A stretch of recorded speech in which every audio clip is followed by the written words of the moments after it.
Hi అందరికీ welcome to my channel సామాజిక విద్య.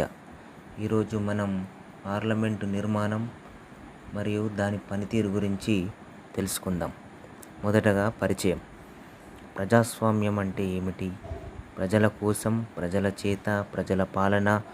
ఆ పాలనకు హృదయం ఎక్కడ ఉందంటే భారత పార్లమెంట్లోనే ఉందని మనం చెప్పుకోవచ్చు.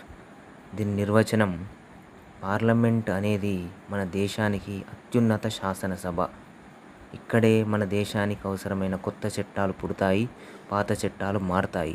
ఇక్కడే ప్రభుత్వానికి లెక్కలు అడగడం కూడా మనం చూడవచ్చు. దీని యొక్క నిర్మాణం: మన పార్లమెంటు 3 భాగాలుగా కలిగి ఉంటుంది. రాష్ట్రపతి, లోక్సభ, రాజ్యసభ. లోక్సభకు 5 ఏళ్ల కాల పరిమితి ఉంటుంది సభ్యులకు. రాజ్యసభ మాత్రం శాశ్వతం, కానీ ప్రతి 2 సంవత్సరాలకు 1/3 వంతు సభ్యులు రిటైర్మెంట్ అవుతారు. దీని యొక్క పాత్ర గురించి తెలుసుకుందాం.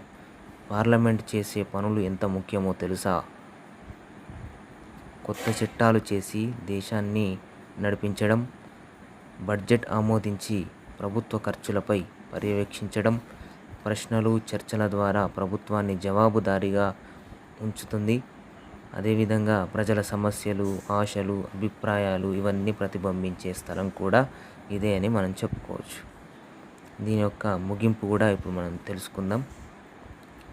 అందుకే అంటారు, పార్లమెంటు కేవలం ఒక భవనం కాదు, ఇది ప్రజాస్వామ్యపు పునాది, ప్రజల స్వరానికి ప్రతీక అని చెప్పుకోవడం అనేది కూడా జరుగుతుంది. Thank you. అందరికీ మన ఛానల్ని సబ్స్క్రైబ్ చేసి షేర్ చేయండి. Thank you all. మరో వీడియోతో మనం మళ్ళీ కలుద్దాం. Thank you.